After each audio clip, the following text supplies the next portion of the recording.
Franchising is growing faster than ever, but there's one document that really holds the entire industry together while clearly setting expectations for both the franchisor as well as the franchise candidate. It defines and decides so much: what you can change, what you can promise, how fast you're required to scale, and it can really act as a guidebook on whether a franchisee is comfortable enough to join your system based off of the terms that you put forth. And it's called the Franchise Disclosure Document, otherwise commonly referred to as the FDD. Now, a common problem is that most founders use companies that are going to template your FDD like a printing press, and then they'll have you sign off on it without fully really understanding what it is, why it exists, or how much power it really has over the future of your brand. Today, I want to keep that from happening. I'm going to break down the FDD clearly, simply, and without the legal jargon, so that way you can know exactly what goes inside of it, how it protects both founders and franchisees, and how to use it as a strategic tool to scale your business the right way from day one. But a little bit of a disclaimer: when you go down this path and you decide to create your FDD in your operations manual, first make sure that you connect with other franchisors or industry veterans just to identify the best partner for you to help you create your FDD.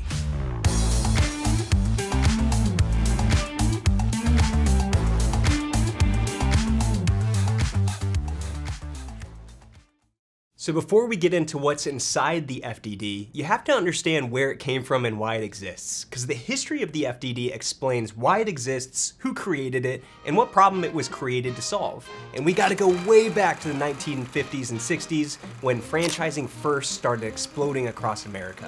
Fast food chains, service concepts, retail brands, they were popping up everywhere. For many people, this was the evolution of the American dream, where you could be your own boss underneath a proven system with potential to scale beyond what you thought was possible. And for founders, the opportunity seemed even bigger. Why not just run a handful of corporate locations that were successful when you could scale that model across the country? But there was a huge problem. There were no rules, no disclosures, no standardized contracts, no oversight on what franchisors could promise or the terms that they were bound by. Buyers were making life-changing investments based purely off of word of mouth and handshakes and hugs. A franchisor could tell you projected earnings, territory guarantees, or support commitments, and if those promises weren't true, there was no legal recourse for you as the franchisee. So the results? Unfortunately, a lot of people lost money on an opportunity that was supposed to be their big break. And early days franchising developed a reputation for inconsistency and risk due to the lack of transparency. And California was the first state to recognize this was a problem and present a solution. So in 1971, they became the first state to create a franchise disclosure and registration law. They required franchisors to produce a formal disclosure document, and back then it wasn't called the FDD, it was called the Uniform Franchise Offering Circular, or the UFOC. That early UFOC focused on three core areas that franchisors had to disclose, and it became the first real attempt to bring structure, accountability, and transparency to franchising. Then in 1979, the FTC stepped in. They took California's model almost verbatim and expanded it into a nationwide regulation called the FTC Franchise Rule. Now, from that point forward, any company wanting to franchise had to provide this disclosure document to potential buyers. But here's where things started to get complicated. The FTC did not create a single centralized filing system like the SEC uses for securities offerings. Instead, they allowed individual states to create their own franchise laws and registration requirements on top of the federal rule. So some states enforced only the federal standards, while others added their own regulations, review processes, and filing fees. The last state to join that group was New York, which passed its registration rule in 1981. And today we still have 15 states that require franchisors to register or file their disclosure documents at the state level in addition to federal compliance. Now fast forward to 2008, when the FTC performed a major overhaul of the disclosure system. The UFOC was retired and the structure was modernized, and the document was renamed our Franchise Disclosure Document, or the FDD that we know today. Now, most of the fundamental content stayed the same, including the familiar 23 disclosure items, but the formatting became very clear, more standardized, and more aligned with what modern franchising practices look like today. And that brings us to the system we use today. It is a federal rule that defines what must be disclosed, and a group of registration states that add additional compliance requirements on top of it. Now, the purpose of all of this is simple. It's to protect buyers, to increase transparency, and to create a standardized foundation for ethical, trustworthy franchising. So with the history in place, let's move into the present and look at the role that the FDD plays in modern franchising. Again, this is a legally required standardized disclosure document that every franchisor must deliver to potential buyers at least 14 days before signing a franchise agreement. Now, it contains 23 sections, which are called items, that cover everything from your leadership team to fee structure to your financial statements to the historical performance of franchisees. But here's the most important thing to understand. It's not written as a sales document, it's a compliance document first. But in development, everything that builds trust and clarifies your business offering becomes a sales tool. And a clear, honest FDD, it does exactly that. For franchisors, that means you must be accurate, you must be consistent, you have to tell the whole truth right out the gates, you can't overpromise, and you cannot selectively disclose. And for buyers, that means that they get legal disclosures, they get financial clarity, operational expectations, but ultimately a full picture of what the franchisor relationship looks like. It really, at the end of the day, levels the playing field. Understanding what the FDD is gives us the foundation, but understanding why it matters is where things really start to click. So founders often think that the FDD is just paperwork or it's a box to check, and really that's their first mistake. An FDD is actually a blueprint for your future system. It really forces decisions in every single category that's going to impact your ability to scale and the support that you provide your franchisees. So here's why it matters so much. It determines your entire fee structure. Your franchise fees, royalties, ad fund, technology fees, onboarding fees, call center fees. You have to define all of it before you start selling, which is why it's absolutely critical to work with a partner that helps you not only identify how those fees will be justified and allocated, but to also make sure that you're not eliminating potential profits for your franchisee. Point number 2, it sets expectations for support. Whatever you list in item 11, your training, resources, technology, ongoing assistance, you are legally obligated to deliver. Now, we all know that business models change over time, but at a minimum, this creates standardization and deliverables to prevent overselling or frankly winging it during your franchise journey. Point number 3, it defines your territory strategy. Exclusive versus non-exclusive territory decisions, minimum required demographics, and key data effects of potential market viability, as well as your brand and franchisees' scalability indefinitely. It also impacts franchisee validation. If your FDD says one thing, but franchisees experience another, validation collapses and your concept, it's dead in the water. It also shapes buyer perception. A clean, well-structured FDD tells buyers, this brand is organized and serious. A sloppy FDD, it tells buyers, this brand's just not ready. It also influences franchise sales velocity. A strong and detailed item 19, which is where historical performance claims are shown, means more serious buyers and better conversations. Whereas a weak or a vague item 19, it creates confusion, low conversations, and concerns around proof of concepts, especially for an emerging franchisor. And if you remember one thing from this video, it's this. If it's not in the item 19, it's not in your mouth. Strive to track as much data as possible from your franchisees and corporate locations to include in your item 19 if your franchise attorney advises you to do so. Again, the FDD, it's not just paperwork, it's an essential and strategic foundation. Once founders understand the stakes, the next step is breaking down the actual structure of the FDD. Now, because the FDD isn't just a big legal document, it's organized into 23 specific disclosure items, and each one serves a very intentional purpose. So let's walk through them together, and at a high level, I'll highlight the key things that you should know and think about within each one. And we're gonna go ahead and start off with item number 1. So item 1 is typically the franchisor, parents, and affiliates. This first section, it lays out who you are as a company, your corporate structure, when you were founded, and any related entities. It really gives buyers clarity on who they're really going into business with, as well as the operational history behind those individuals. Then your second item covers business experience. So here, buyers really get to see the leadership team, their backgrounds, their experience, as well as their track record.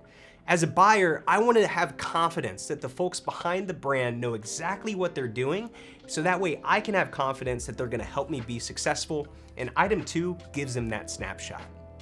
With item 3, we're covering litigation. This one covers any past or current lawsuits involving the franchisor and its executives. And here's the thing, transparency always builds credibility. Even if there's litigation, buyers want honesty, not surprises. For me personally, I'm not going to turn my nose up to an opportunity if there's litigation listed, but you best believe I'm going to speak with all parties that I can to understand what led to litigation. 1 or 2 things, not a big deal, not a red flag. Now repeat situations, that's a deal breaker. Item 4 covers bankruptcy. Similar to litigation, if the company or any key executives ever declared a bankruptcy, it gets disclosed. And again, it's all about transparency. Item 5 covers your initial franchise fee, which explains the upfront cost in order to join your system. And this is one of the more important items than founders realize. The fee, it's not random. It represents the value of joining your brand, the cost of onboarding a new owner, and the level of commitment that is required from day one. It also influences how your brand is perceived. Too low or too high isn't the mode of thinking for your brand. It's setting it at a justifiable and realistic amount based off of your business opportunity and experience. This section also notes whether the fee varies, like for multi-unit deals, founders incentives, or veterans discount, and whether any part of that initial franchise fee is refundable. Because this fee directly ties into support, training, and the rights that the franchisee is buying, it becomes one of the most scrutinized items in the entire FDD. My personal statement to you, 100% of the initial franchise fee should be reinvested into your system and your franchisees. It is not a long-term profit center. For item 6, this is where we cover other fees. Item 6 lists every ongoing fee a franchisee will pay throughout the entire relationship.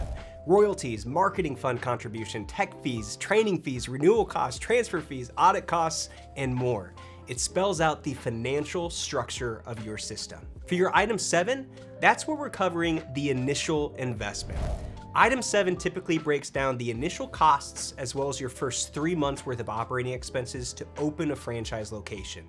And this is huge. Buyers study it closely because it lays out everything. Build out, equipment, inventory, insurances, licensing, training and travel, and even working capital for the first few months.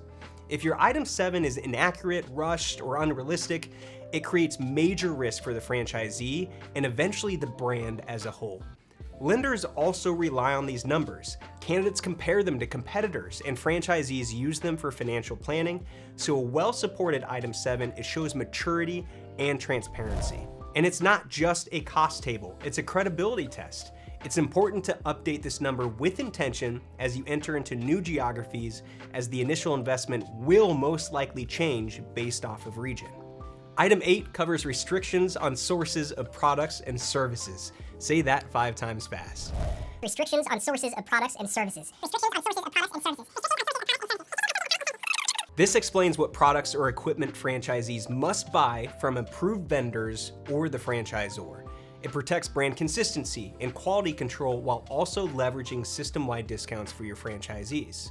A goal that I encourage a vendor or material-based franchisor to accomplish is to at least negotiate purchase pricing for franchisees to the point that they are saving an equal amount to their paid royalty percentage. Item 9 covers franchisees' obligations. So this is outlining every operational responsibility a franchisee has. Think about it like a roadmap of what the franchisee must do to operate in their location within the franchisor's guidelines, tied back to the actual franchise agreement. Item 10 covers financing. This section clarifies whether you as a franchisor offer any financing internally or in-house, whether that's for the franchise fee, equipment, or anything else. Most brands don't, but this item makes it clear. For item 11, big deal. This is where we cover franchisors' assistance, training, and support. One of the most important items candidates look at. It explains what training you provide, what support systems you have, and the tools that franchisees will receive, and what ongoing help they can expect. It's where you outline exactly what you're committing to deliver. Item 12 covers territory, a major decision point for candidates. This item defines the territory, explains whether it's protected, whether franchisees can operate outside it, and ultimately how territory disputes are handled. Item 13 covers trademarks.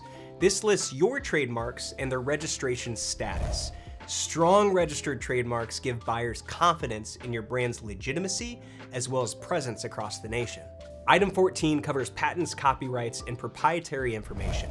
If you own any proprietary intellectual property, software systems, recipes, patents, it all gets disclosed here. Item 15, obligation to participate in operations. This item answers a huge question every candidate has. Do I need to run this business day to day as an owner-operator? Can I be an executive owner, or can I have a manager-ran location? This sets expectations for how involved owners must be. Item 16, restrictions on what the franchisee may sell. This defines the approved products and services franchisees are allowed to offer, and it keeps the brand on track and prevents unauthorized add-ons or unintentional dilution of the service scope. Item 17, renewal, termination, transfer, and dispute resolution. This is the relationship section. It explains how long the agreement lasts, how renewal works, and what happens if either party decides to terminate the relationship, how transfers work, as well as how disputes are ultimately resolved. Item 18 covers public figures. If your brand has celebrity involvement, endorsements, or TV host relationships, to give a few examples, it must be disclosed here, along with how those individuals are compensated. Item 19 is financial performance representations. This is usually the section candidates flip to first because it shows financial performance data that you choose to disclose. Average, median ranges, highs and lows, or other key numbers in tables from existing franchisees. While this section is technically optional, in today's market, buyers expect it. They look for that transparency. A strong audit item 19 builds trust. It speeds up the sales process and gives candidates confidence in the brand's potential. A weak or missing item 19 often creates hesitation, and it slows development, as I mentioned earlier. And again, if it's not in the item 19, it's not in your mouth, on social media, or shared with a candidate in any way. The only individuals in your system that can legally speak to undisclosed performance are your franchisees, and it has to be shared directly with the franchise candidate. Item 20, outlets and franchisee information. This section shows all openings, closings, transfers, and terminations.